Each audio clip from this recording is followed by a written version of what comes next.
No one really tells people that have anxiety what it is.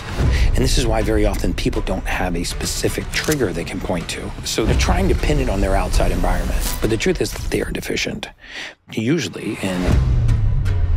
Gary Brecka. He's a human biologist To spend 20 years working in life insurance, predicting when people are going to die to the nearest month. And now he's on a mission to extend your life. A couple of days ago, someone did a swab inside of my mouth. What was that test, and why did I do it? You did it to look at whether your parents gave you a gene mutation. And it's one of the most overlooked things in all of modern medicine because it's this deficiency that leads to some of the most common ailments that we suffer from. Mental illness, ADHD, OCD, manic depression, bipolar, sleep disorders, very severe gut issues. I mean, there are so many that don't seem to be fixable with conventional therapies or dietary changes because very often disease is not happening to us, it's happening within us. And I'm not going to stop getting the message out to the masses, because I just think about all the times I could have made a real material change in somebody's life and I didn't have the opportunity to do it, and felt like I was, you know, sitting behind a thick glass wall just watching blind people walk into traffic.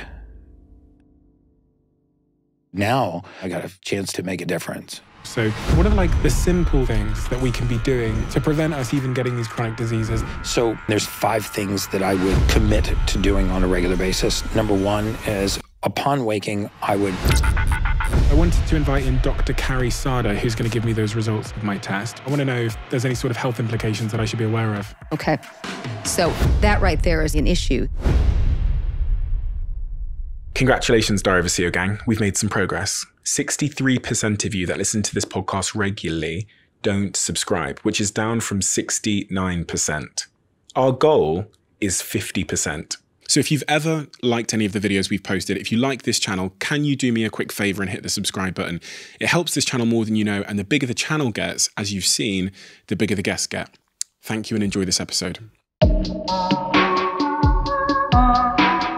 Gary. Stephen. Good to see you back.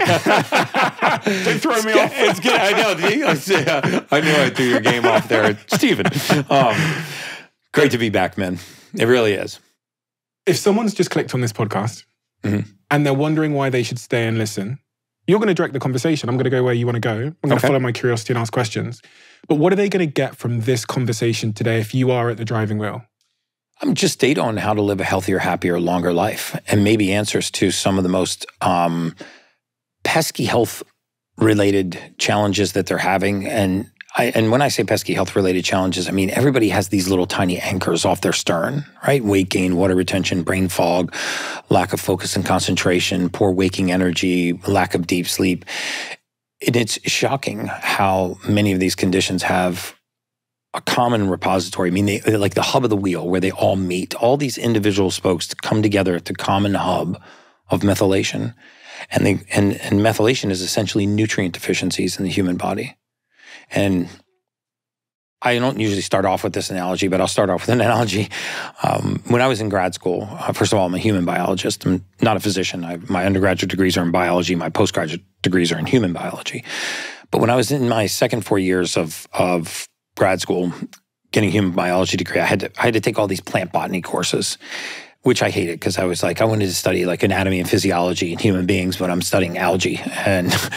But the one thing that stood out to me about plant physiology was, let's say you have a palm leaf that's rotting in a palm tree, and you call a true arborist, a true botanist out to your house, and they see that that leaf is rotting in the tree. They won't touch that leaf. They will core test the soil. And then they'll say, you know what, Stephen, there's no nitrogen in this soil. And they'll add nitrogen to the soil and the leaf will heal. Only we've stopped thinking about human beings this way. We've lost a lot of faith in humanity and mankind, the body's ability for this to heal this. And we believe very often, and this is true in some cases, that disease and pathology are happening to us, not something that happens within us. And if you go back to the tree analogy, you know, you could put anything you wanted on that soil, right? You could supplement for the sake of supplementing. And I think a lot of people get lost in this realm where, well, I heard NMN is good and resveratrol is good and CoQ10 and St. John's wort and ashwagandha and vitamin C and I should take a multivitamin. And, you know, and pretty soon you have this paralysis of analysis because you're supplementing for the sake of supplementing. And in the tree's case, if you didn't find the nitrogen, the leaf never would have healed. And the reason why most of us supplement for the sake of supplementing is that we don't have data. We just don't get data on our bodies. You know, when I bring, and you run into a lot more young entrepreneurs than I do, but when I run into them and I'll bring them up sometimes when I'm doing a stage talk, and you can question them about their priorities. Like, what's the most important thing to you? My health. How important is health to you? Oh, it's the number one priority I have. And I say, well, come on up here and let's talk about, you know, how much you're prioritizing your health. And you say, you know, what kind of business do you have? A marketing agency. What does your business earn on a monthly basis? $148,000 a month. What's your net income? $38,250 a month. How many employees do you have? 16. What's your hemoglobin A1C? Blank, right? Where are your testosterone levels? How about your triglycerides? Do you ever look at your C-reactive protein and their face is just blank? And we have more data on our businesses than we do on our temple. And, you know, I actually saw you on a stage talk, I believe it was, and you talked about how you could take anything away from me in my life. You know, you referred to your dog and your girlfriend.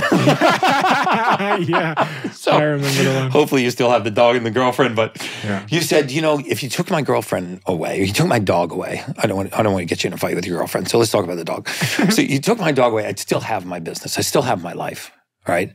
But if you took away my health, I'd lose everything, right? And I think most of us don't realize the importance of it until it is taken away. And so recognizing that the temple is the most important vehicle that we have, I just really encourage people to get data, basic data on their body so they have some kind of roadmap, so they are supplementing for deficiency, not just the sake of supplementing, and that they're getting the most out of their body because that's what they're going to get. That's how they're going to get the most out of their business.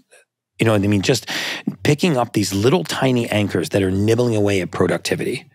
You know, people that suffer from ADD and ADHD don't really realize that ADD and ADHD very often are not attention deficit disorders or attention deficit hyperactivity disorders. They're actually attention overload disorders. And we characterize people that have ADD as not being able to pay attention. But the truth is they don't lack the ability to pay attention. They lack the ability to pay attention to so many things. And if we understand that this is an overactive mind, not a mind that's trying to pay attention to too many things, then we can go about quieting the mind and not stimulating the central nervous system to match that pace of the mind, which is kind of what Adderall and 5-ANs and amphetamines do when you take them for ADD and ADHD. So if we understood that as normal or as good as we think we feel, we have no idea how good normal feels until we find the missing raw material in our body and we put it back. You want to see magic happen in human beings?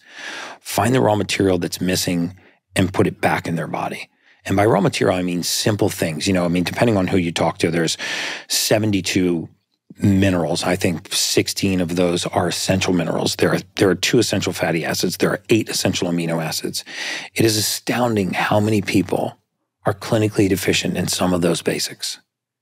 And then they go searching in all of the esoteric super supplements and red light therapy and NAD boosting supplements, and they're actually just missing that one of those raw materials.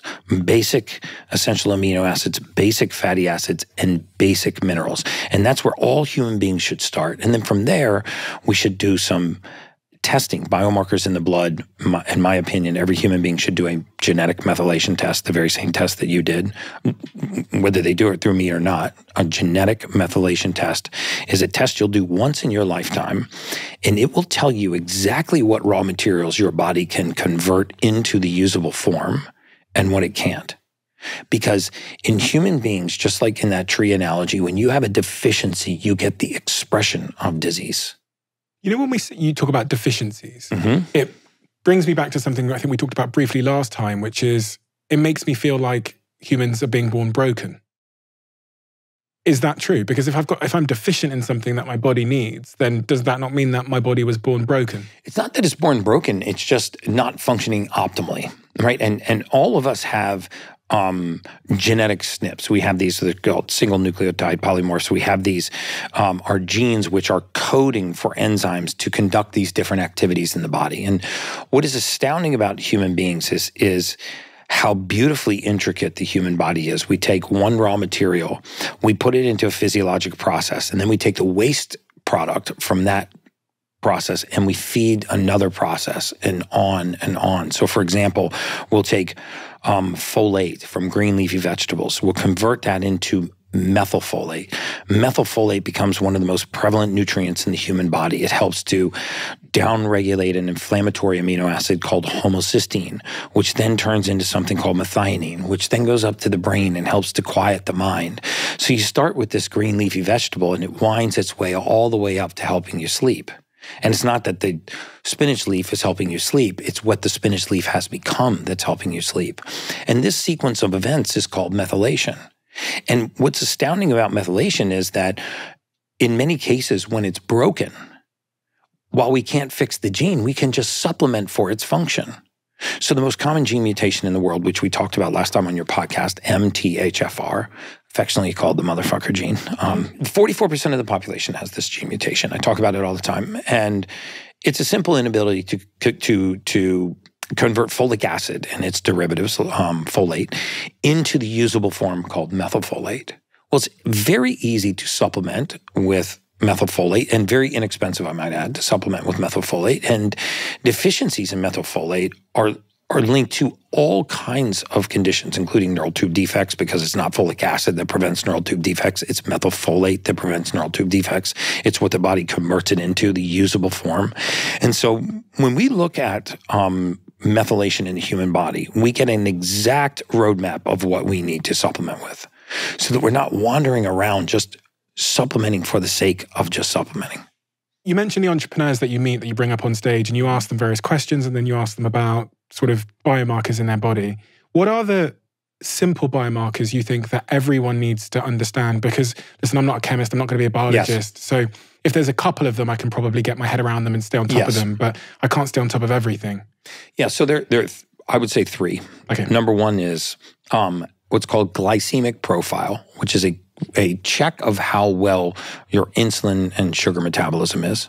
Yep. And it has three markers: glucose, hemoglobin A1C, 3-month average of your blood sugar, and insulin. So definitely your glycemic profile, because blood sugar, I promise you, is the root of all evil. So first, I would do your glycemic profile. Second, I would do your hormones. Can I just check on the glycemic profile? That's basically my relationship with sugar. That's your relationship with sugar.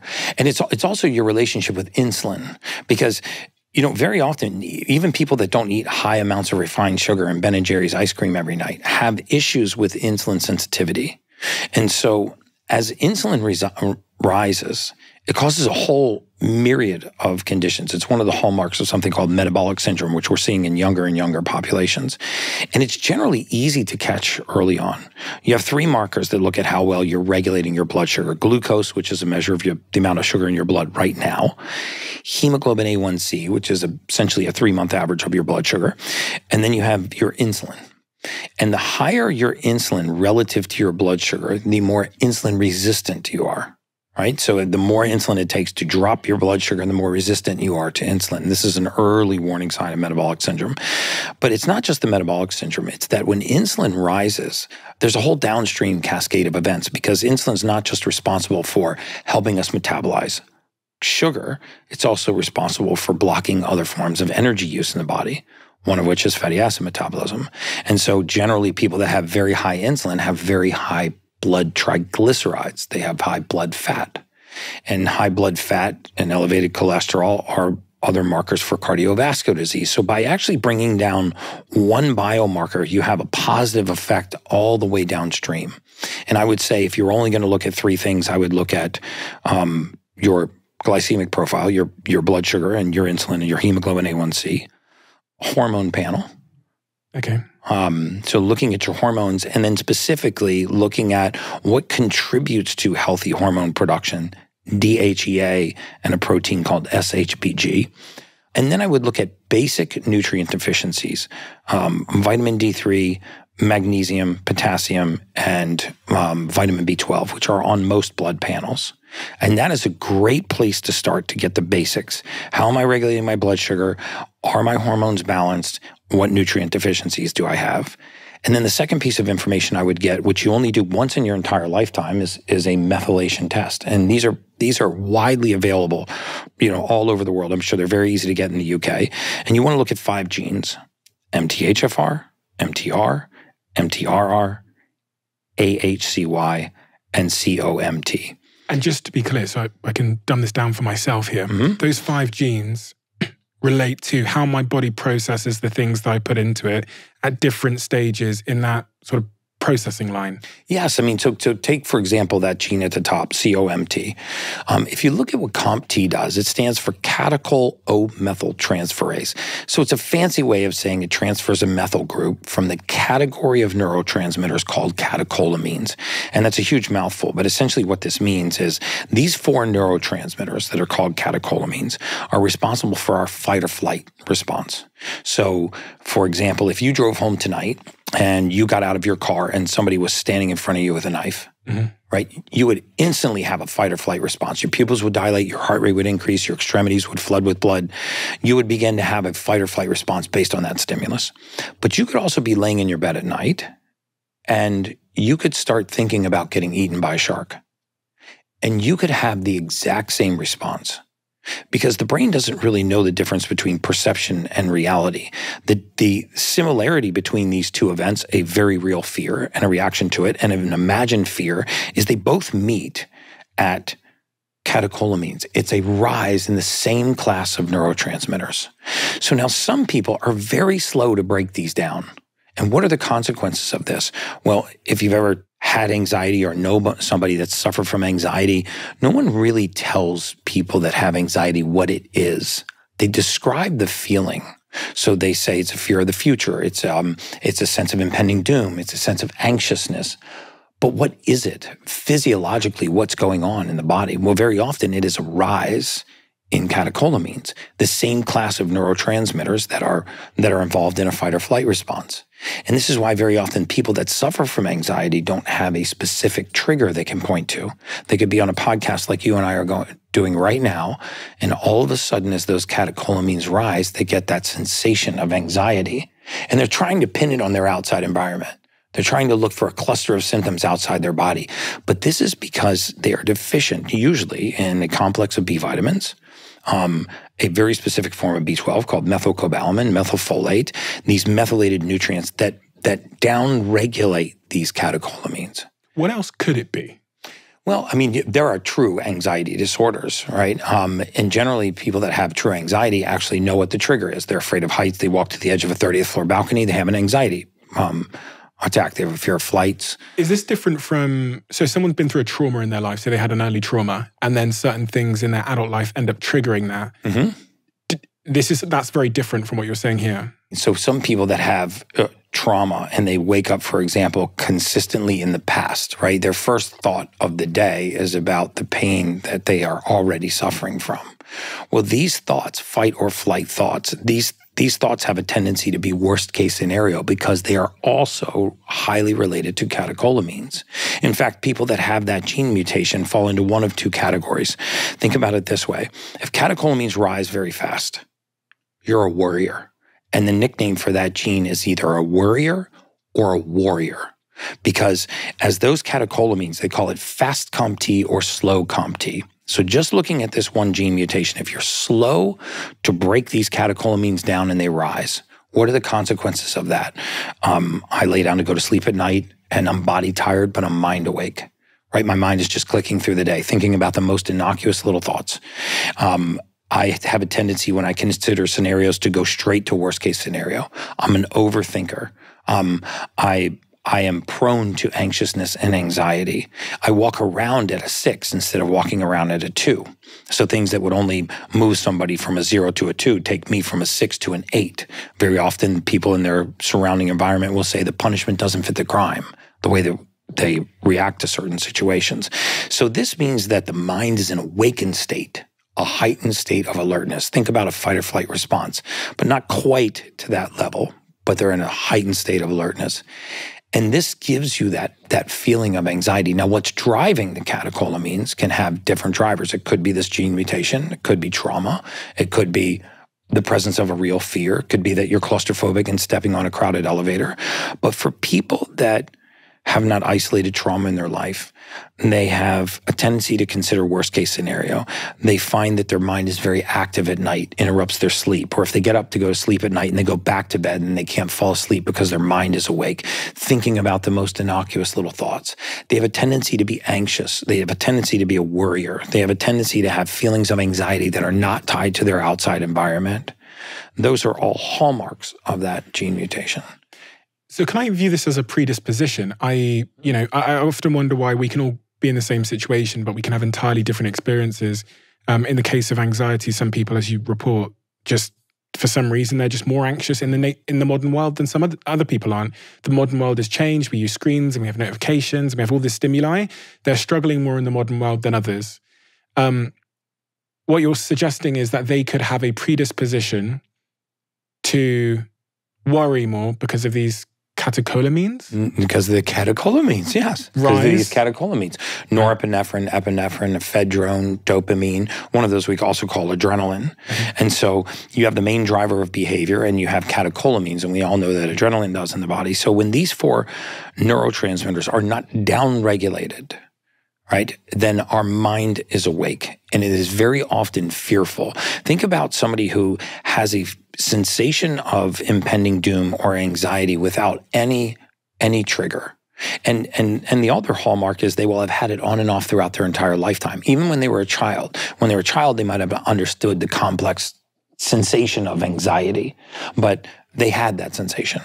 And then as they grew to be an adult, they understood that this is anxiety. I mean, when you're a child, you're just fearful, right? I mean, you don't know how to explain to your mom, hey, I'm worried about something that might happen in the future. That's probably not likely to happen. That's never happened, but I'm still afraid it's going to happen. It's a very complex emotion, right? So they've had it on and off their entire lifetime. It's very hard for them to point to the specific trigger that causes it. The majority of the time, if they tried anti-anxiety medications, they don't work. They just make them feel like a zombie. So this is time to look inside and make sure the body has the raw material it needs to do its job, which is the complex of B vitamins to dismantle catecholamines. So if we went out onto the street now and I pulled in 100 people just off the street that were walking past, and we did these 3 tests on them to look at their glycemic profile, their hormone panel, their nutrient deficiencies, what are some of the most popular things that a random group of people off the street would be missing that are central to their high performance? So let's take men and then we'll take women so we can be specific about hormones. So in 50% of that population, you would see a clinical deficiency in vitamin D3. I have to say, you actually run a lot of tests every single month. Yes. Tens of thousands. We run 20,000 a month. We do about 20,000 gene tests a month. I mean, so one of the unique things about the perspective that I come from is we have voluminous amounts of data. You know, we see 20,000 of these new patients a month testing for genetic methylation. And on a lot of these patients, we also have blood work. So we have a full, what's called a CBC, a comprehensive metabolic panel, lipid panel, hormone profile, a full thyroid panel. We have their nutrient deficiencies that I'm speaking of. We have cholesterol, triglycerides. So we have about 74 biomarkers on them. Then we also get this genetic test. And then we look at what happens to certain biomarkers on average when you simply supplement for deficiency. So for example, I'm not saying that every person that has high blood pressure or hypertension has this gene mutation, but 2 of these genes are highly linked to poor homocysteine metabolism. And there have been plenty of peer-reviewed studies. We can put the link to the one below in the Journal of Hypertension, which linked higher levels of urinary catecholamines and urinary homocysteine to cardiovascular disease. Because what happens is when you have a certain amino acid, in particular, rise in the blood called homocysteine. As this amino acid rises, it has a tendency to cause the vascular system to constrict. And if we make the pipes smaller in a fixed system, pressure goes up. But there's nothing wrong with the heart, right? And so think about the fact that 85% of all diagnosis of hypertension is idiopathic. It's of unknown origin. Well, of unknown origin means we can't find anything wrong with the heart. We've tested the heart, EKGs, EEGs, stress tests, dye contrast studies, cardiac cath, what have you. But we haven't looked at the vascular system. We haven't looked to see, was there a simple nutrient deficiency keeping this person from breaking down homocysteine, which caused the vascular system to constrict? Because we know that there's a correlation between this amino acid homocysteine and its elevated nature and increased risk of cardiovascular disease. So before we actually went the routes of chemicals and synthetics and pharmaceuticals, why wouldn't we just test to see if we have an issue dismantling this amino acid, breaking this amino acid down into something called methionine? And why don't we supplement for that deficiency and see if by putting that raw material back into the body and bringing homocysteine metabolism into normal, we can normalize this person. So back to your question about the people in the street, you would see that 50% of them are clinically deficient in vitamin D3, cholecalciferol, the sunshine vitamin. The darker their complexion, the higher the risk that they would be clinically deficient in vitamin D3. And if you put vitamin D3 at the center of a hub of a wheel and looked at all of the different spokes, it's one of the only vitamins that human beings make on our own. I have argued and people have counter-argued, but I take the position that it's arguably one of the most, if not the most important nutrient in the human body. You need a lot of essential nutrients, but if you really start isolating them, vitamin D3 is the only vitamin that human beings make on our own. Every cell in the body has a receptor site for vitamin D3. And when we're deficient in this vitamin, this nutrient acts like a hormone sometimes. It acts like a vitamin other times. We make it from sunlight and cholesterol. When it's deficient, we have a compromised immune system. We know that it leads to osteopenia, osteoporosis. There are all kinds of consequences that you wouldn't think stem from a simple nutrient deficiency, but they do. One that we get from going outside in the sun. We get it from going outside in the sun. We make it from sunlight and cholesterol. And if you look at, COVID statistics, it was the second leading cause of morbidity in COVID. And so first you would see that they're D3 deficient. The majority of them are also B12 deficient. If you look at the vitamin B12, you'd see it's less than 500. The higher end of B12 is around 1,250. And then you would see 25 to 40% of that population would be hormone deficient, meaning that their hormones would be out of the optimal range, but not because they have an endocrine system issue per se, generally because they have, especially in younger ages, nutrient deficiencies, things like elevated SHBG, sex hormone binding globulin, deficiencies in DHEA, raw materials that the body needs to manufacture hormones. So a good hormone panel will tell you not only what your hormone levels are, but what some of the nutrients are that your body's using to make those hormones. And again, by putting some of these raw materials, very often DHEA, not all the time, but very often putting DHEA and vitamin D3 alone back into men with deficient levels of testosterone or deficient levels of free testosterone, or looking at a protein that interrupts the conversion of testosterone into free testosterone called SHBG. By actually just addressing these, you see that the hormone levels rise back to the normal range. They don't need to take hormones from outside the body and shut their production down. They need to put nutrients and raw materials back into the body so their body can produce hormones on their own. And then if you looked at their glycemic control, you would see a shockingly high percentage of people that are pre-diabetic. It is an absolute pandemic right now because the amount of processed foods. We think that the pre-diabetes is only because people that are eating a ton of sugar. So they must be drinking soda and eating chocolate cake and Ben & Jerry's every night. But that's actually not true. When we overload the body with high glycemic carbohydrates, even if they ate a lot of white flour, white rice, white bread, white pasta, white potatoes, and fruit, I'm not saying any of those things are going to kill you, but when we eat diets high in refined carbohydrates, even things that we don't consider to be sweets, it overpowers our pancreas and our blood sugar gets out of control. But wouldn't you want to know that? Wouldn't you want to know that do I have some of these nutrient deficiencies or hormone imbalances or poor blood sugar control that could be nibbling away at my performance? Am I maybe one raw material, one methylated multivitamin away or an amino acid away from being in a state of being optimal? Maybe even not having to deal with little things like intermittent feelings of anxiousness and anxiety or poor focus and concentration or even mild states of mood numbness. Remember that nutrients, amino acids, for example, in our gut become neurotransmitters. Neurotransmitters form the basis of all mood. They drive our emotion. They govern our behavior. And so is it possible that an amino acid like tryptophan or phenylalanine or tyrosine, which becomes serotonin and dopamine, that deficiencies in these amino acids could lead to deficiencies in hormones, which could actually lead to deficiencies in neurotransmitters that would be labeled a mental illness? Yes.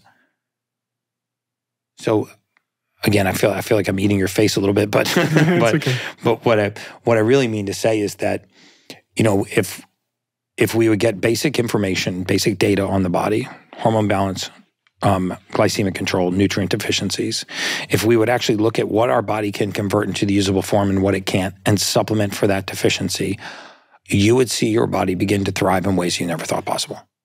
You work with a lot of high-profile individuals as well. I do. What are some of the high-profile names that you have permission to share? Well, clearly anyone that's shared their journey with me on the podcast. There's a great hit piece on me in the Daily Mail that listed a lot of them. But Dana White, Steve Harvey, Stephen A. Smith, Steve Aoki, Kendall Jenner and I were on one of her Hulu specials together running some IVs. There are a few others that will be public here very shortly that have gone on podcasts with me. And I don't necessarily want to be known as like a celebrity biologist or working with just working with professional athletes and A-listers. My message is actually for the non-woke biohacker. Like, I don't feel like my job is to sit here and impress you with how smart I am. I feel like my job is to put information out to the masses that is educational enough to inspire them to make a change. And I think all too often, we're all competing for eyeballs in this space, and we're trying to become the biggest influencer, and we really forget about the mission of speaking to the masses, and we just start speaking to each other.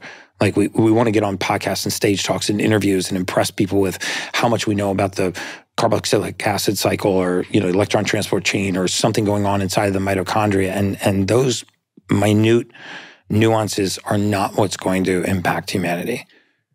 A lot has changed since we last sat down in your life. It has. Yeah, it really has.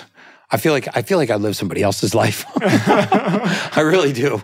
What's changed? I mean, when I first reached out to you, it was because I saw a clip on YouTube which had 20,000 views. And that clip on YouTube I found really interesting. So I think I personally sent you a DM and said, "Hey, Gary, do you want to come on my show?" Which I, to be honest, never personally send a DM. Because, really? Yeah, because my team, the way our system works here is they understand what I'm interested in and curious about right now. Mm-hmm. So they'll go out into the market and try and find people for me. They'll bring those people to me as a pitch. They'll pitch the individuals to me. And then I have to say whether I'm curious enough to sit down and have the conversation right now. So I met it twice. All right, awesome. Yeah. So in this case, it was, I seen something you'd done online, I don't know, more than a year ago now, it feels like. And it was really compelling to me. So I wanted to sit down with you. Since then, I've observed you've kind of had this sort of meteoric rise on loads of different podcasts and social media, and your business has exploded. There is something different about you. And the thing that's different about you that strikes me is you strike me as a man that has been through some shit. Oh, yeah. Frankly. Yeah. Because the Gary that I met the first time versus this Gary, slightly different. And it's the type of thing when someone's been through some shit. Mm-hmm. And with all good things come the opposite. Yeah. It's unavoidable. Yeah, I mean, you go under a level of scrutiny. You start off, you're like so excited. You're like, I'm going to get the message out. And God's blessed me with the ability to take ultra complicated information, distill it down, and get it to the masses. And then you realize that there are people that are watching your videos, like a 3-hour podcast, and they're looking for the one gotcha moment. Right? He said sodium chloride, not sodium hydroxide. Scam artist, charlatan. He pretends to be a doctor. He's not a doctor. I've never pretended to be a doctor. You will not find a video, a stage talk, a podcast, anything in the media where I've ever represented it. I'm a doctor. I go out of my way to say that I'm not licensed to practice medicine. So yeah, I have become a little more gun shy and a little more guarded with what I say. It's an effort to be more precise with what I'm saying. But I'm not going to stop getting the message out to the masses because I know that this is God's calling for me. I know that because I spent so many years of my life not in service to humanity. And I think a lot of people find their purpose in their pleasure, and I found my purpose from my pain. What pain? You know, when I was doing life expectancies and mortality predictions, we were sort of brainwashed to believe that this was just data, right? You weren't responsible for it. You didn't have anything to do with this person. I was on a mortality team, and we were charged with predicting the life expectancy of people for large life insurance and investment companies. So when you apply for a large life insurance policy, you know, everybody's on an actuarial curve, right? So you're on one, I'm on one, everybody listening to this podcast is on an actuarial curve. What happens is when a life insurance company is getting ready to put $10 million or $20 million or $50 million worth of risk on your life, only one thing matters. How many more months do you have left on Earth? And the science of predicting that mortality is very accurate science. I get a lot of flack about it, but if you want to know how accurate life insurance companies are at predicting death, just look at what happened during the 2008-2009 financial services crisis. We had 364 banks fail. Not a single life insurance company failed. A valid death claim in the United States has never failed to have been paid. They are some of the most solvent institutions in the world. There's not another financial services enterprise anywhere on the planet that would take that level of risk on one variable. I mean, you have an investment fund. You wouldn't put that level of risk on a single variable, right? How many more months does this person have left on Earth? And they have data that no other medical enterprise has. They have data that no other collegiate university has, not even the government has. They know the day, the date, the time, the location, and the cause of death for millions and millions of lives. So they know what leads to early mortality. And so... How do they get your sort of health biomarkers to overlap that with? Well, first of all, they do a blood test on you. So if you've ever had a large life, I'm not talking about term life insurance where you get $100,000 or $200,000 or even $1 million term life insurance policy. I'm talking about permanent universal life or whole life insurance. Also annuities. When you, there's something in the States called a SPIA, single premium immediate annuity, where you give the insurance company, for example, a check for $1 million. They guarantee you an income stream for life. Well, how do you think they're determining that income stream? They're predicting how many more months you have left on Earth. And they use morbidity factors and comorbidity factors. And yes, they factor into your recreational profile, your demographic profile. It's not as simple as a blood test or a gene test. But essentially what you do is you start on a curve in a pool of 1,000 lives that are similar to yours. And your life expectancy is the dead center of that curve. So if your life expectancy is 200 months, that means in 200 months, you have the exact same chance of being dead as you do of being alive. Now, what determines your increased probability of death are your mortality factors. Are you obese, diabetic, anemic? Do you have cognitive decline? Are you compliant with your medication? You know, there are all of these different debits. And then there are certain debits that we call comorbidities. Right? So if you're hypertensive, that was a debit. If you were diabetic, that was a debit. If you were obese, that was a debit. But if you were hypertensive, diabetic, and obese, it wasn't 1 + 1 + 1. It was 1 + 1 + 1 = 10. Right? These were massive comorbidity factors.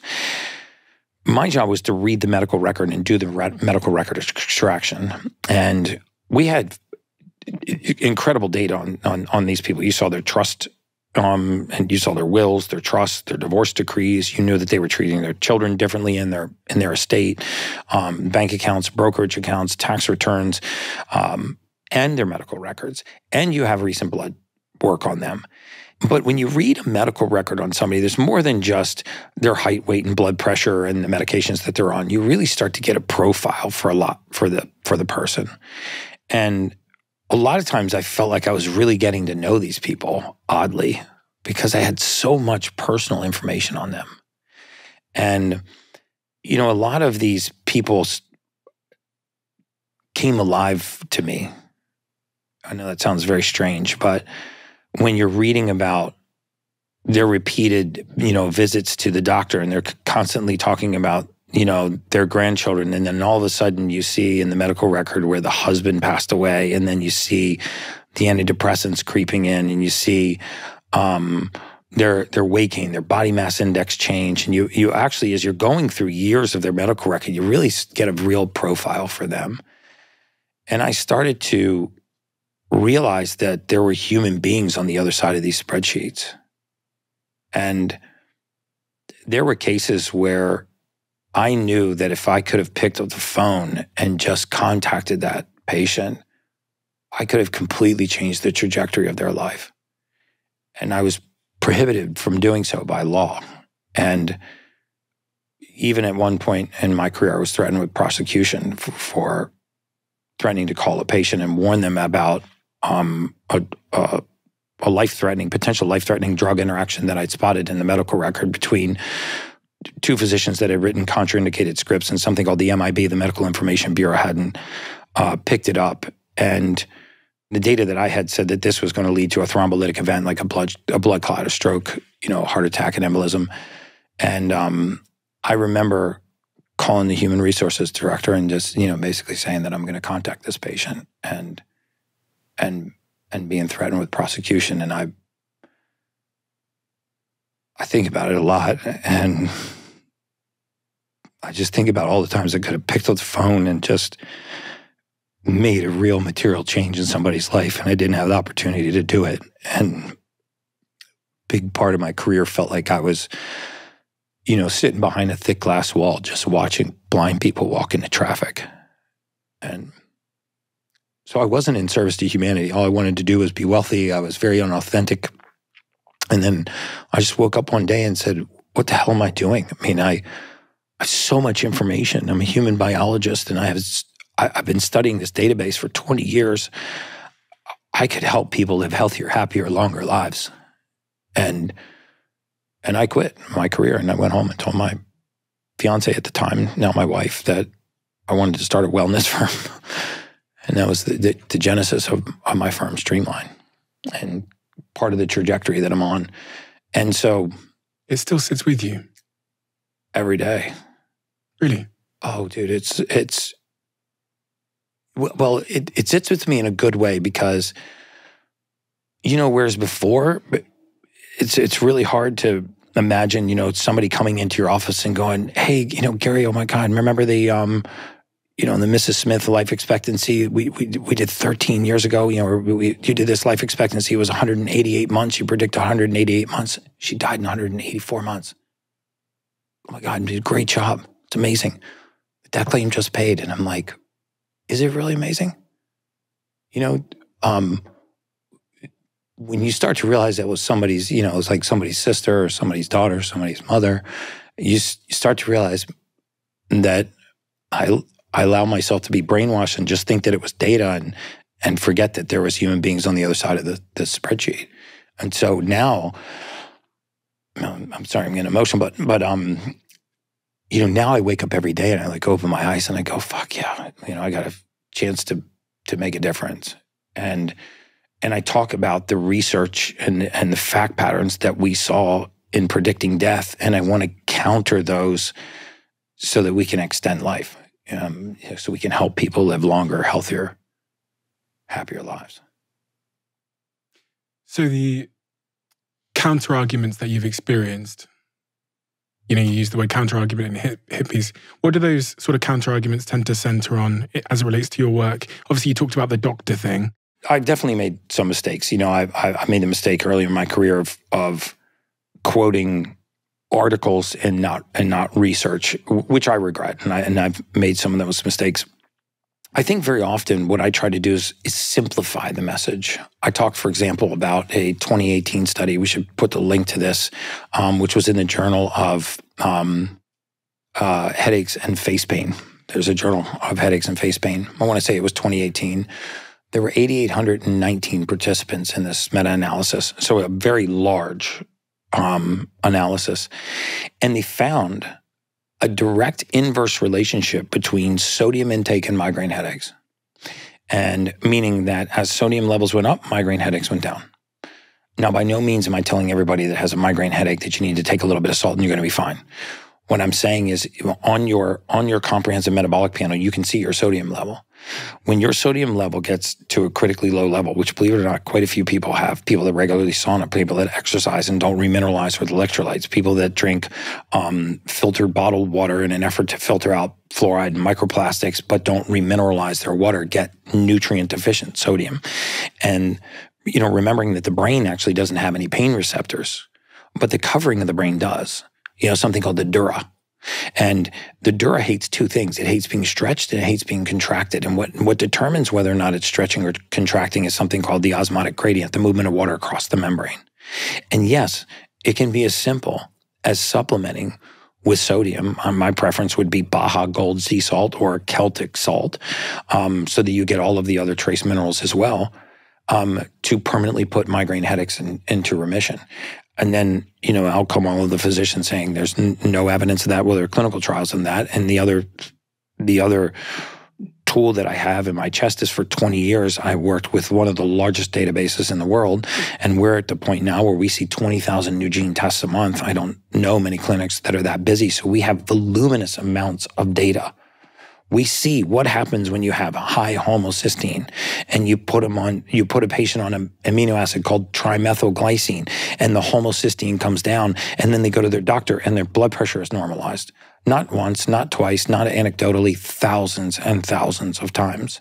You see what happens to people when you bring their hemoglobin A1C and their insulin back down into the optimal level and their triglycerides return to normal and their risk for cardiovascular disease declines. You see what happens to C-reactive proteins when people take simple things like silica clays and activated charcoals.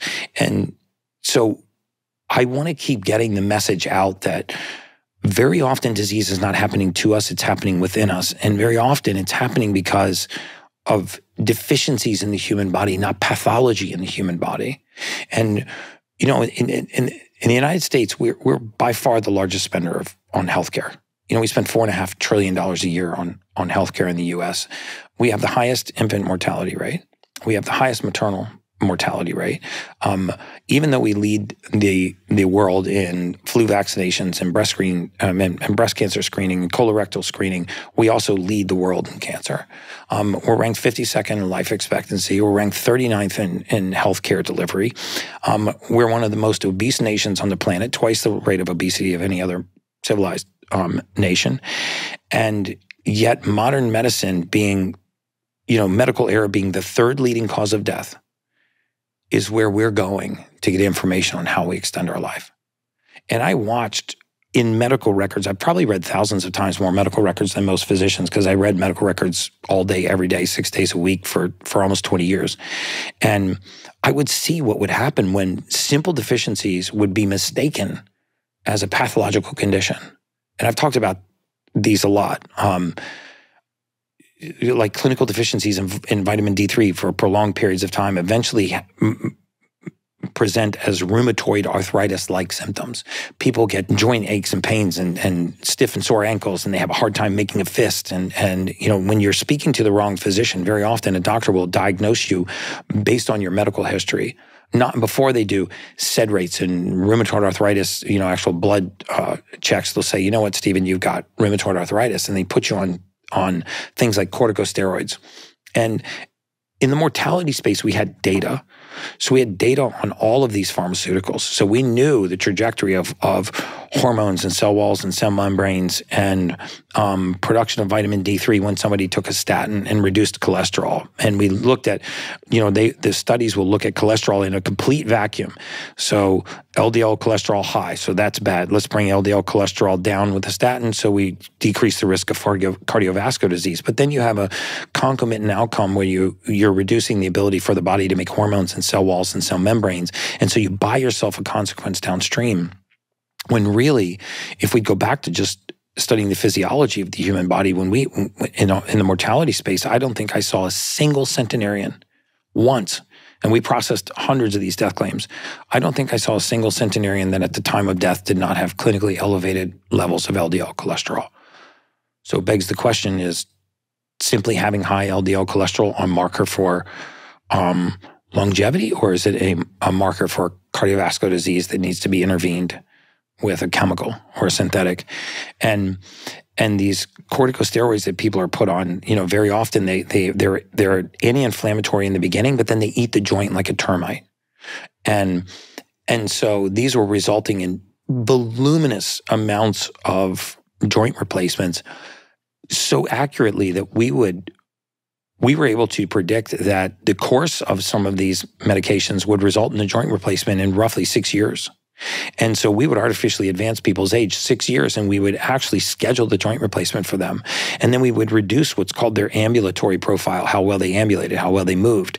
And as we reduced their mobility, we could bring in all of these diseases that exacerbated with reduced mobility. And in my mind, I'm just watching all this happen, I wanted to call these people and say, I'm not qualified to do that because I'm not licensed to practice medicine, but I wanted to call them and just say, Mrs. Jones, stop taking the corticosteroid, start supplementing with vitamin D3, get your B12 level to here. Let's fix your hormones because this is killing your red blood cell count and this is what's leading you to be so exhausted.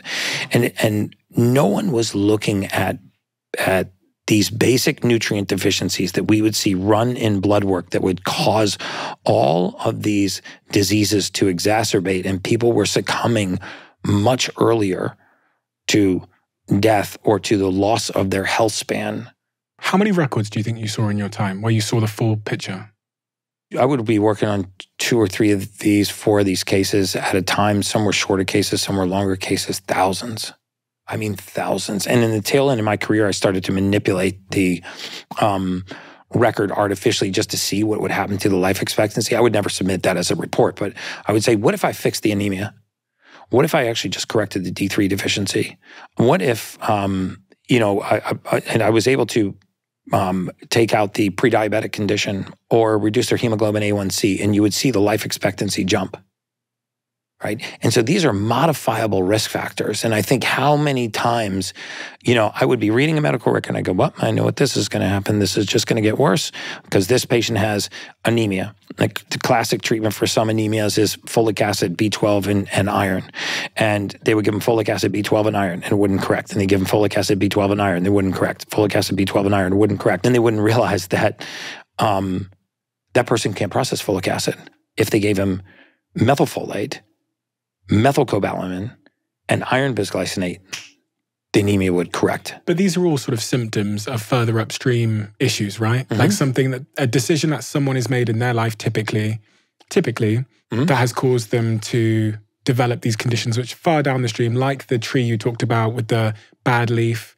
Doctors then point at the leaf and go, we need to fix the leaf. Mm-hmm. But it's down in the roots somewhere. Mm-hmm. So what are the societal and individual level things that we can be doing to prevent us even getting these chronic diseases? Like the simple things. I'll tell you the simplest thing that we can do.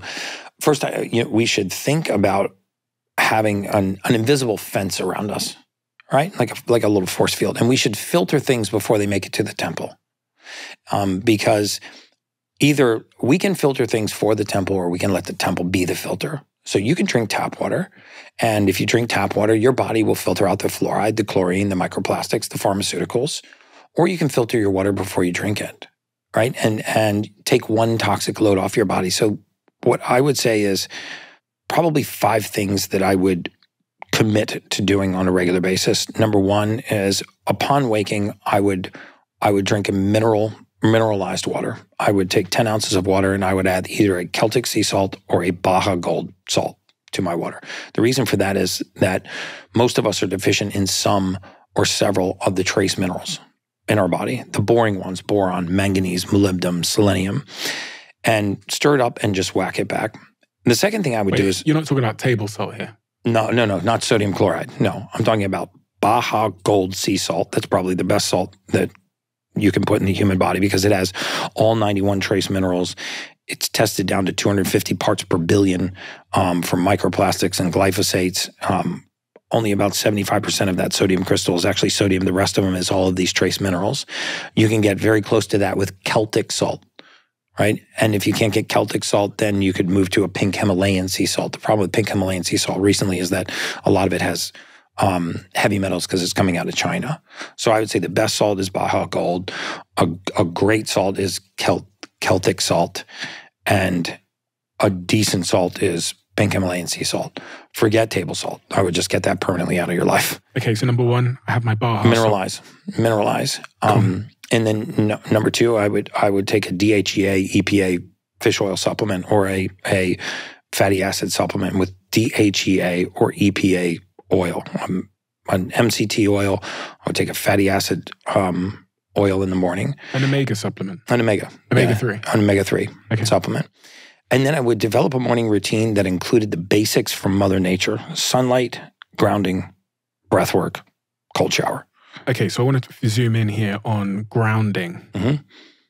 I'm a huge fan of grounding. My girlfriend grounds. And again, listen, my girlfriend's much smarter than I am. It transpires because everything she says, I think I said this to you last time, everything she says to me, eventually I sit here with like a neuroscientist a year later and turns out she was absolutely right. And I thought she was a little bit cuckoo for thinking that getting outside in the morning and putting her feet on the ground were at all beneficial. But I've been told time and time again it is. What is grounding and why does it help? So we get three things from Mother Nature, right? We get magnetism from the earth, we get oxygen from the air, we get light from the sun. The further we get away from those things, the sicker we become. Really? Yes, so absolutely. The magnetism piece, it sounds like spiritual cuckoo stuff. I mean, probably 10,000 years ago, they probably thought the same thing about gravity, but the earth has a low Gauss current, right? I mean, we were meant to spend 85% of our time outside. We spend 97% of our time indoors now. The truth is, most of us are not getting enough sun. We're not getting too much sun. We're not getting enough sun. And, because of the way we eat and seed oils and everything that are oxidizing in our skin, our cancer rates are exploding, but not because of our sun exposure. It's because of our diet. And we could talk about that later. But when you touch the surface of the earth, when bare feet touch bare soil, grass, sand, we discharge into the earth.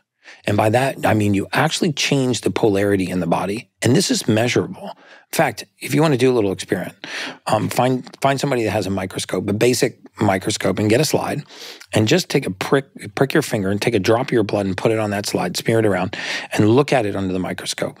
I think I have a video of this on my Instagram. And what you'll see when you look at your blood in real time is you'll see most of your red blood cells are stuck together and clumped up. Not clotted, but they're attracted to each other. Because when cells have the same charge, they repel. When they repel, it increases the amount of surface area that cell has to contact the outside environment. So now it can exchange waste, it can eliminate waste, detoxify, repair, can regenerate. So imagine that you have a bloodstream full of red blood cells and they start to get opposite charges. So they attract.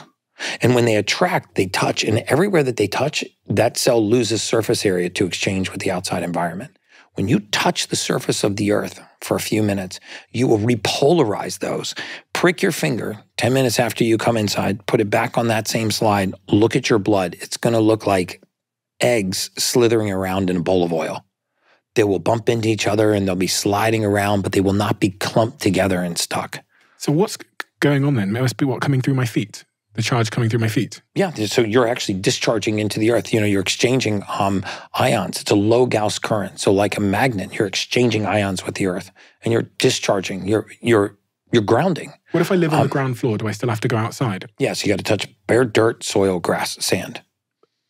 Why can't I, if I live on the ground floor, why doesn't the floor and the lower floor of the house? Because that insulates you from the Earth's magnetic field. There's usually steel, concrete, wood. There's other barriers, tile, asphalt. There are things that actually prevent you from actually contacting the surface of the Earth. There are grounding mattresses that you plug into the ground wire, and then that ground wire, if you look at how the grounding a circuit occurs, at some point is running directly into the ground. There will be a pole in the ground that is connected, usually by copper, to that wire and connected to your outlet to ground that outlet. Can't I just get some kind of mat that has the same charge? You could get a PEMF mat. But again, one of the things I get a lot of flack of is saying that you have to buy all of this expensive equipment. So there's two ways to do it. You can buy a pulse electromagnetic field mat, a PEMF mat. I have one. They cost about $5,000.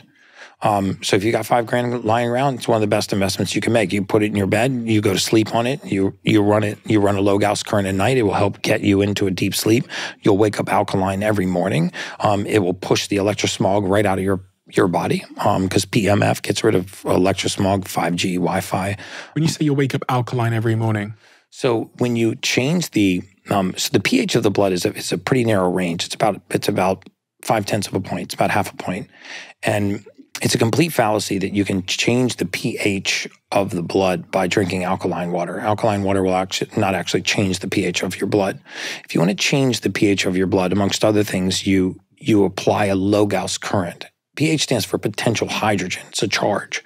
And so by running a low Gauss current through the body or touching the surface of the earth, you actually can move the pH of the blood slightly. And that does? An alkaline state is a disease-free state. The more acidic we get, the sicker we become.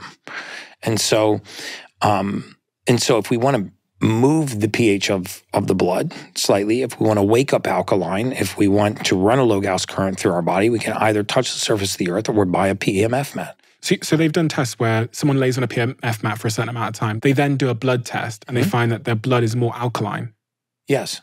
Yes, and that separation of blood cells you can see instantly getting off of a PEMF mat. Again, I've got videos of me doing this to my production manager on, in my house, breaking his finger, putting it on a slide, putting on the PEMF, and actually looking at it afterwards. The second thing I would do is I would learn to do breath work. I use something called a Hypermax, which is based on Dr. Van Arden and Dr. Otto Warburg's Nobel Prize winning work, and that is it's called multi-step oxygen therapy, where you actually take an oxygen concentrator, you fill up a bag full of 900 liters of 95% O2, and you actually just breathe that 95% O2 for 10 to 12 minutes while you're active on a treadmill.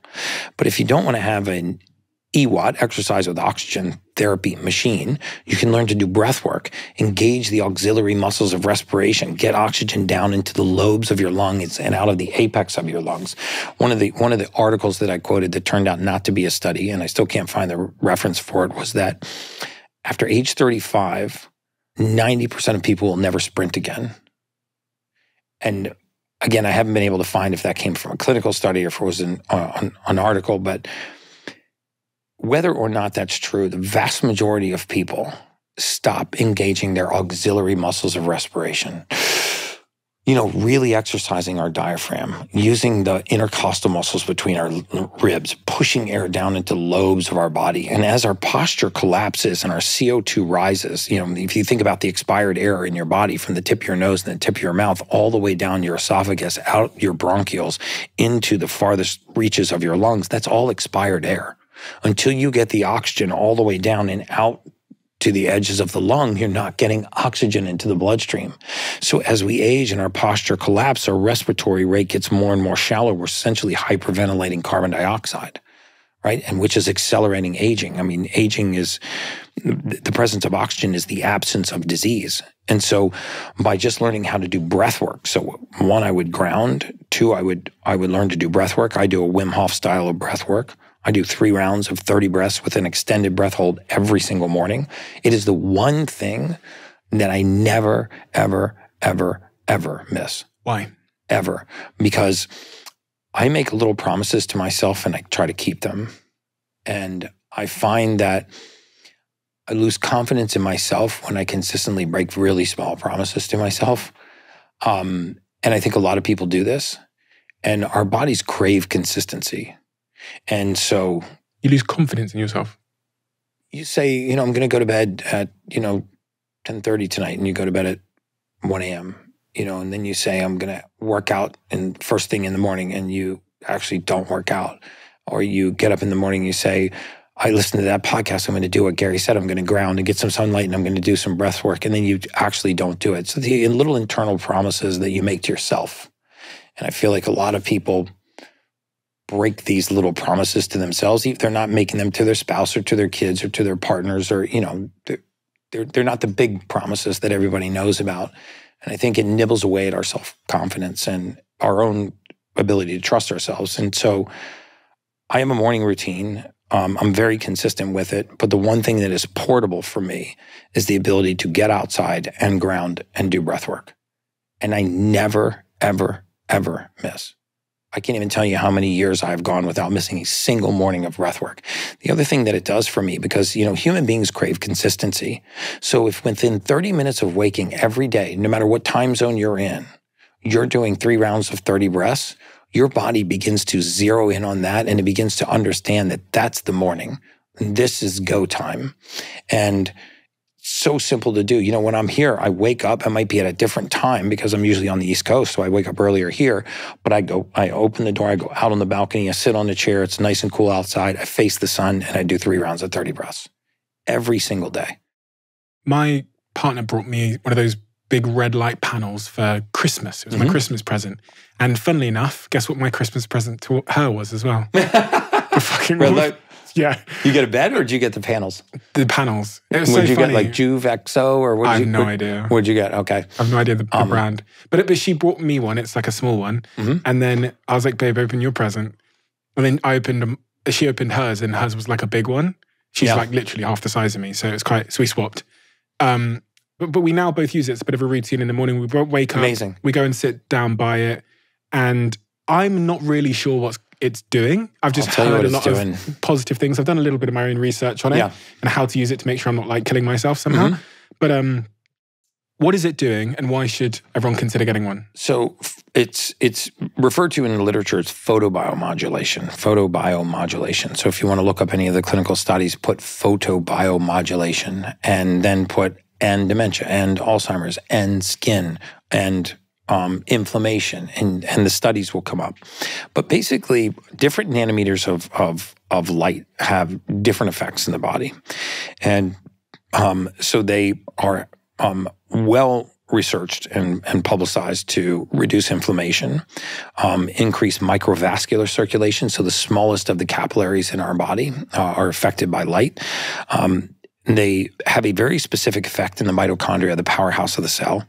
So if you actually went through the wall of a cell and into the cytoplasm and found the mitochondria and you went into the mitochondria, you'd see that there's a motor in there that's spinning around. It's called the Krebs cycle. And this motor, when it spits out energy called ATP, essentially it has 2 choices every time it makes a revolution, right? It can either create 2 units of energy or it creates 36 units of energy. It's either 16 times more efficient or 16 times less efficient. And what determines that is whether or not oxygen enters that cycle. So one of the things that red light does is it goes through the wall of the mitochondria and it kicks out a gas called mitochondrial nitric oxide and forces oxygen to dock. So when you get into a red light therapy bed or use red light therapy panels, one of the things that's happening is you're essentially forcing oxygen into the mitochondria. You're forcing the oxygen to use mitochondria and release a gas called mitochondrial nitric oxide. This is also measurable, by the way. You can get saliva nitric oxide strips. You could put it in your mouth. And before you got in a red light therapy bed, you could look at the saliva, the amount of nitric oxide in your saliva, and you'd see it's like a pale kind of yellowish pink. Then you get in one of those red light therapy beds for 20 minutes. And about 10 minutes after you get out, test it again. You'll see that your nitric oxide levels are through the roof. That's a positive sign that the mitochondria has thrown this gas out and brought oxygen in. And it's to imagine what happens in a cell when you give it 16 times the amount of energy. So imagine upstaging trillions of cells to allow them to eliminate waste, repair, detoxify, regenerate just by using light.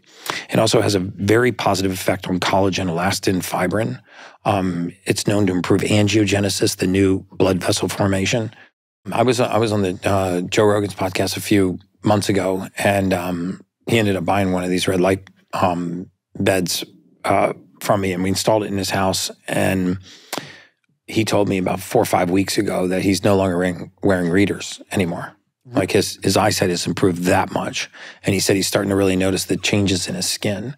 So photobiomodulation is very real and it absolutely works. But, without people having to think that they have to spend that kind of money on a red light therapy bed, you can also just expose your skin to sunlight, especially during first light, the first 45 minutes of the day, when there's no UVA, there's no UVB, there's high amounts of healthy blue light.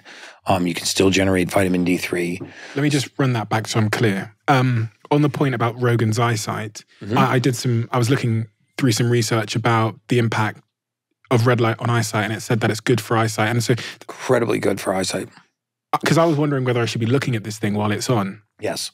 And then I went online, Googled it, had a rummage around, and it said you can look at it, you can stare at it. You can. Yeah. You can. Because remember, there's no UVA, there's no UVB. And some of the marginal information that comes out about red light being damaging to you, you have to remember that red light is a spectrum. Infrared, for example, is a spectrum. Most red light therapy beds run from 600 nanometers to about 1,000 nanometers wavelength of light. As you get above that, you're in the infrared spectrum, but you're going all the way to 1,100, maybe even above. So in other words, when you say infrared light, this is a non-visible spectrum of light, but there's a broad number of wavelengths, right? So an infrared red light bed will have infrared light, but it will be very low in the spectrum, so it doesn't create heat. It doesn't excite a chromophore that creates vibration and makes you sweat. When you get an infrared sauna, you're getting very high into those wavelengths. You're exciting a different chromophore in the body, and your water to be specific, and it vibrates and creates heat, and you start to sweat. So you don't sweat in a red light therapy bed, even though it's infrared, low in the spectrum, but you do sweat in an infrared sauna, even though it's infrared light, it's high in the spectrum. So the infrared light and the red light that comes from red light beds and red light panels and face masks is incredibly beneficial for you. I mean, I would be scared to even tell you all the positive outcomes that we see in people that regularly use red light therapy, because you can't really make medical claims around them, but I can tell you firsthand we have seen just astounding things that people would probably consider miracles with red light therapy. You mentioned the first 45 minutes of sunlight. First light. Because I always try and figure out the sort of evolutionary backstory to red light and where it came from in nature and why it was good for us as humans and why we've lost it. Those are the three sort of questions. Well, we're really photovoltaic beings. I mean, we're very tied to the circadian cycle of the sun. I mean, light causes the body to behave in very special ways. I mean, you probably heard that getting first light can actually reset your circadian cycle and do more for you to sleep that night than probably just about any other sleep habit. So your sleep routine really starts with your morning routine. And it has an effect on cortisol receptors. It has effect on dopamine, on melatonin receptors. Remember, cortisol is a hormone that responds to light, right? I mean, when our eyes are closed and light is passing through our eyelids, it has a tendency to raise our cortisol levels, which is why they tell you not to use blue light at night. Right? You're stimulating cortisol and you're stimulating a waking hormone when you actually are trying to go to sleep. So by getting first light, you're telling the body that it's morning. You're raising cortisol, you're downregulating your melatonin receptors, you're getting healthy blue light into your eyes, you're getting healthy light onto your skin. There's no UVA, there's no UVB, none of the damaging rays of the sun. And in 15 or 20 minutes, if you stack them all together, you can do breath work and get sunlight. I mean, just try it for 7 days. What if I have the red light at nighttime? Is that going to trick my body into thinking it's the morning? No. The red light won't do that. It's completely different. It's not the blue light spectrum that we're talking about. So I can have red light any time of day? You can have red light anytime. In fact, red light, I find it very relaxing. I sometimes will do my red light bed right before bed. Sleep like a baby. We've been doing that as well at home, so I was just checking. Awesome. I did Google to see if it was something that would wake me up, but no, you're right. Blue light is the thing that wakes us. Bit of a tangent, but I just saw you have a gulp of that water. Mm-hmm. What is in that water? Hydrogen water. Why hydrogen water? This is a little hydrogen generator. Again, I don't know if you can still see that, but there's what it's doing. There's a little pick it up, and you'll be able to see it in the camera. Yeah, a little electrolysis pump down there, and it's basically adding hydrogen gas to the water. There's not much left in there, but if you fill it with water, you can see that. I mean, it is fascinating. I am so convinced that hydrogen water is the best water that you can put in the human body, and there's a website called hydrogenstudies.com that has about 1,350 studies. On the site. You can go to hydrogenstudies.com. When you get to that site, you can actually search by human clinical trials or animal clinical trials. So you could sort out and look at human clinical trials and look at all of the ways that hydrogen gas is used in therapeutic treatments, reducing inflammation, improving the absorption of supplements, improving athletic performance, delaying addressing delayed onset muscle soreness, and reducing neural inflammation. I mean, there are so many clinical trials proving the efficacy of hydrogen gas in the body. And people do hydrogen gas through a nasal cannulus, through ear cannulus, through eye cannuluses. You can breathe hydrogen gas. But by drinking hydrogen water, you have a very positive effect on inflammation in the body. When you pump that hydrogen into there, doesn't it just come out the top? No, it's sealed. So it's under pressure. So what it does is it forces the gas back into the liquid. Okay. And so the liquid actually has a high part per million concentration of hydrogen gas. The colder the liquid, the more gas you can dissolve. So it takes about 5 hours for it to dissipate from that. Some people use hydrogen H2 tablets. I just use this hydrogen bottle and I take it literally everywhere I go. I notice when I don't have it. How many of you started thinking about your long-term health when you hit 30? For me, this was a wake-up moment of me thinking to myself, okay, I probably need to start paying a little bit more attention now. I already felt a change in myself when I hit 30 with things like my metabolism, my energy levels. So this year is no different. Zoe, which is a company I've invested in, but also a company that are a sponsor of this podcast, helps me to make smarter food choices, all based on their world-leading science and my own test results. If I'm ordering food, I know how to make my takeaway so much smarter by adding things like a side of vegetables to eat first or choosing the option with the most fiber. Zoe helps me to make that choice. It guides me and coaches me. It's my personalized nutrition coach that I have on me 24/7. And to help you start your Zoe journey and start making smarter food choices, I'm giving you guys 10% off when you join Zoe now. All you've got to do is use code CEO10 at the checkout when you sign up. Enjoy and let me know how you get on. One of the subjects that's been really sort of pertinent in culture at the moment is this subject of Ozempic. Mm-hmm. You know, since we spoke, it's got even more popular and it's everywhere. I looked yesterday at the company that make Ozempic, and I believe if my Apple stock app wasn't deceiving me, the company's worth trillions now. Oh, I'm sure. Yeah, Ozempic. And so Ozempic is a peptide called semaglutide. It's a GLP-1 inhibitor. There's another one called tirzepatide, which actually did better in side-by-side clinical trials than semaglutide. And that's the Wegovy version, or the Mounjaro version. Semaglutide, I think, is Ozempic and Wegovy. But these are great for people that have that are type 2 diabetics or that are morbidly obese and have issues with cravings, and that have either diabetes or significant obesity. I think that they become drugs for vanity. And what people are realizing now is all of the issues with gastric emptying, paralytic gut, the fact that when you start to paralytic gut, which is where you actually get paralysis in the gut, because one of the things that they slow is gastric emptying. And so if you slow the rate of gastric emptying, very often contents can putrefy in the gut. And it's not that I'm totally against these peptides. If you use these peptides, you have to be in a weight training program. So you have to be doing resistance training, because a third of the weight that you lose, as much as half of the weight that you lose in some of the studies, is lean body mass. So if you're taking a semaglutide or tirzepatide, you want to make sure that you're also on our clinical team would put you on a peptide, a growth hormone peptide like sermorelin, ipamorelin, to muscle protect, and then also make sure that you're on a good strength training regimen. Because just taking these, you don't get to spot remove fat. And so what happens is you start to aggressively mobilize and metabolize fat, very often from the cheeks and from the face. And people are getting semaglutide face or Wegovy face, they're saying now, where like their cheeks get really sunken in, their eyes, the fat pads beneath their eyes are metabolized, their eyes start to look like they're sunken in. So if you're morbidly obese or have a significant amount of weight to lose, you struggle with cravings, you're either severely pre-diabetic or you're diabetic, I mean, they can be life-changing. But for vanity purposes, I think there are a lot better peptides and a lot better ways to do it. What's your life like these days? It's amazing. You know, I think I was telling you before I got on the show today that I feel like I live somebody else's life. I really do. I can't believe that I found something that I would like otherwise do for free and somehow monetized it.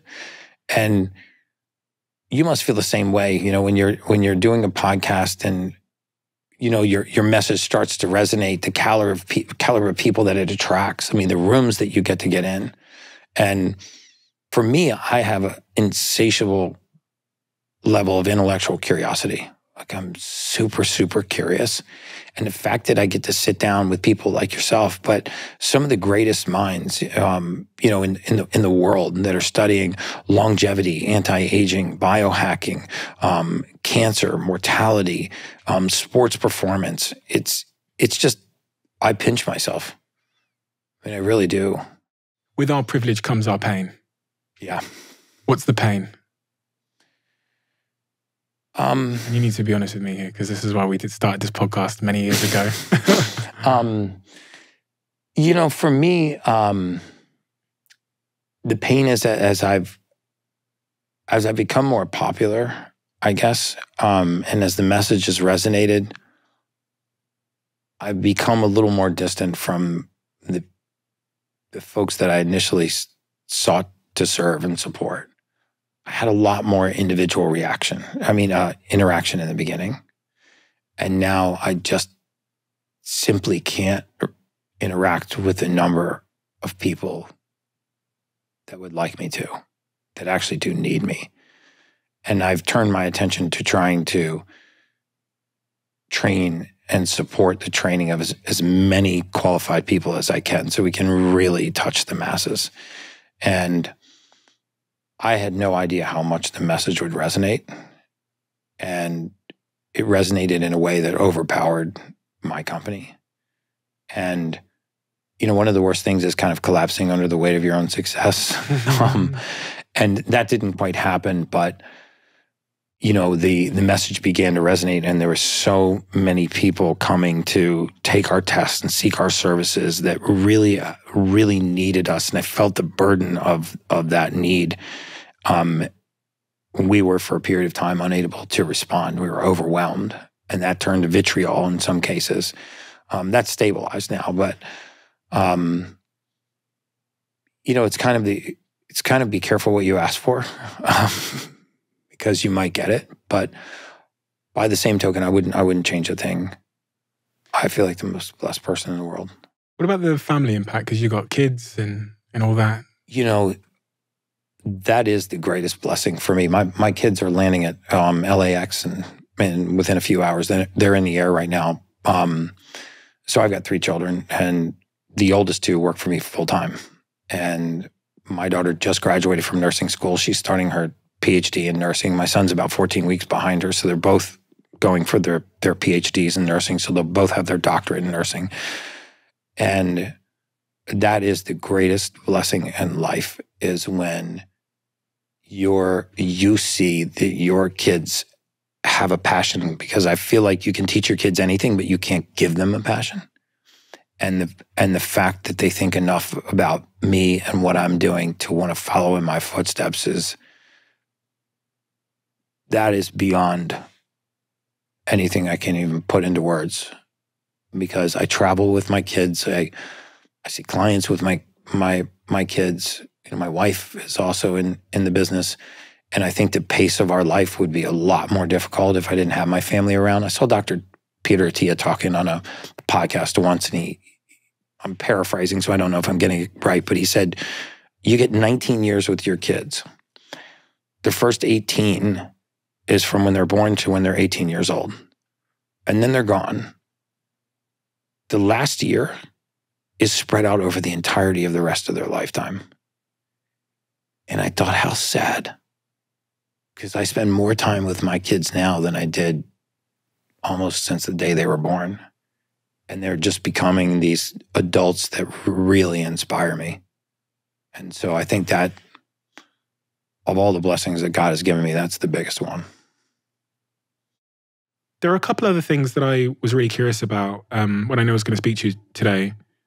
One of them was kind of what we were talking about there with your family, which is just like the role of community, which we're clearly in a bit of a loneliness epidemic. And we knew in the life expectancy space, and this is a material fact, that if you wanted to cut somebody's life expectancy in half at any age, put them in isolation.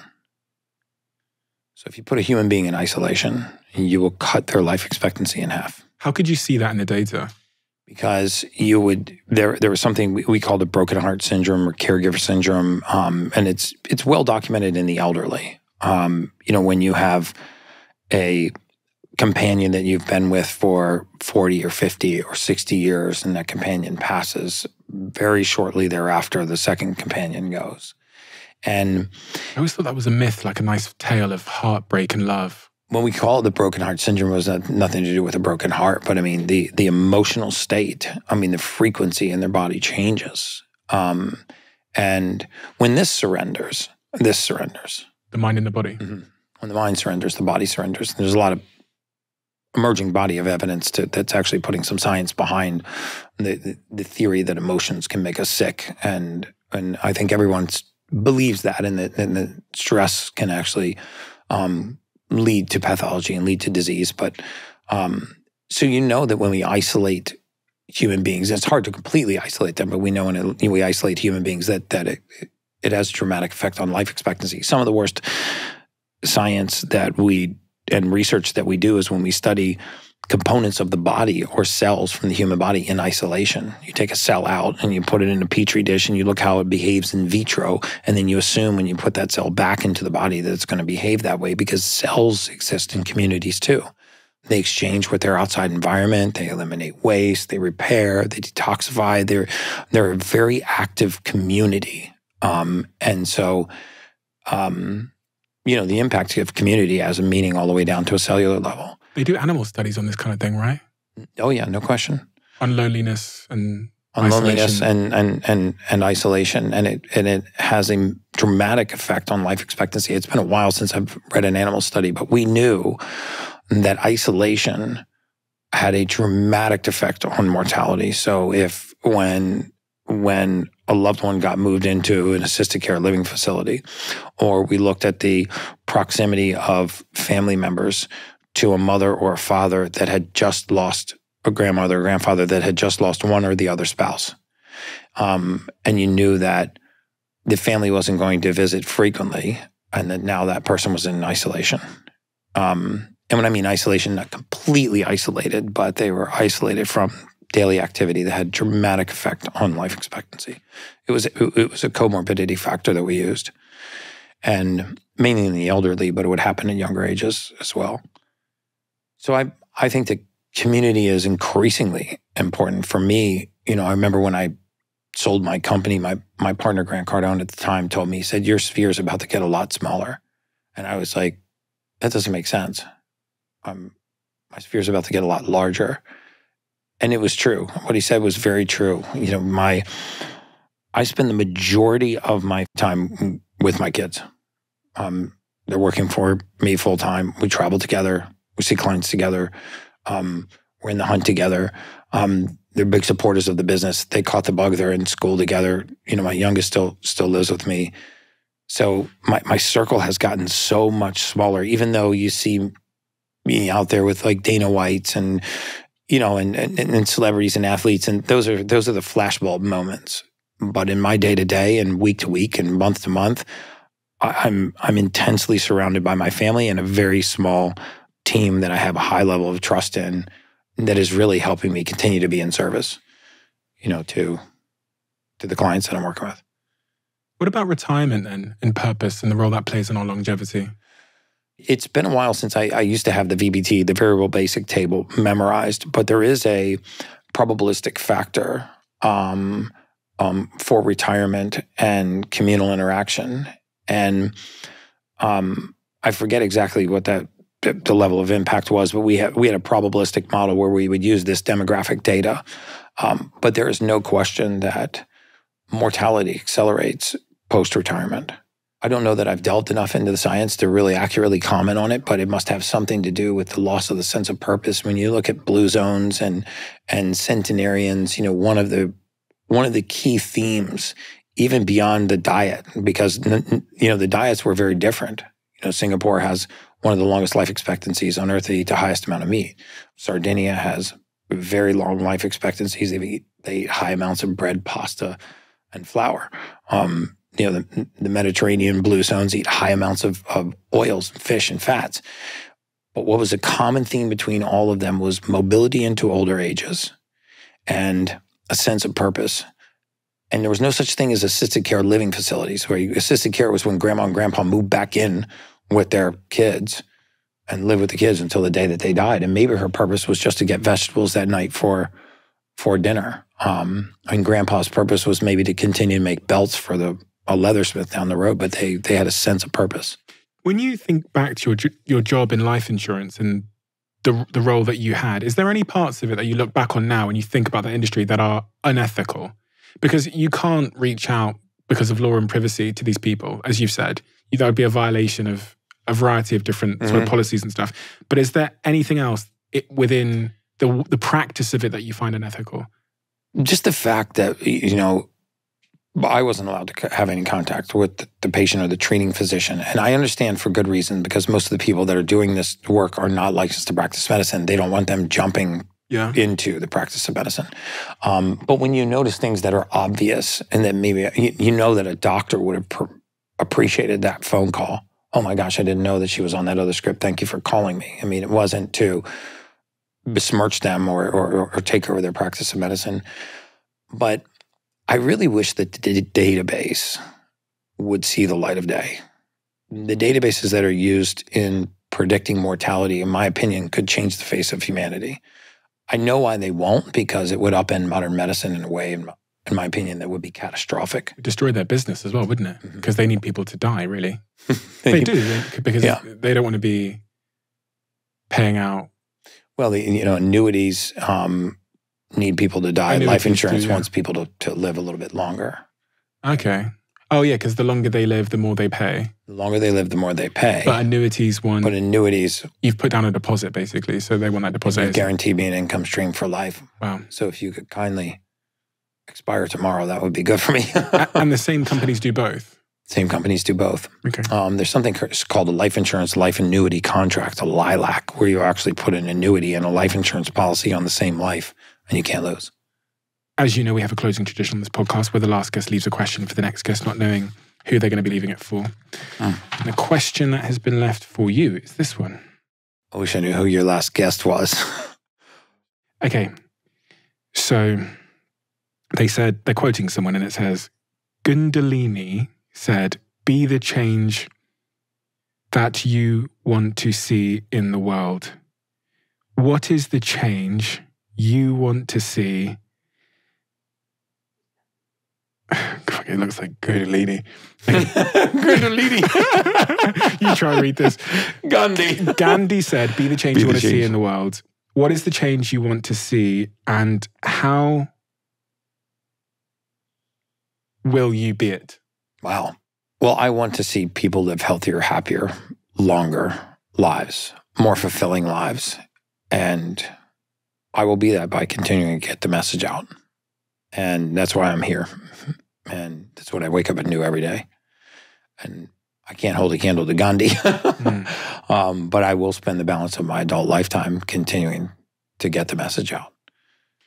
Gary, thank you so much. Getting to know you on and off camera, you're such a genuine, true, lovely human. Thank you. And your intent and your intentions are so clear to me and so pure. So, I've had loads of people reach out to me since our last conversation and speak to the value that your advice has had on their lives.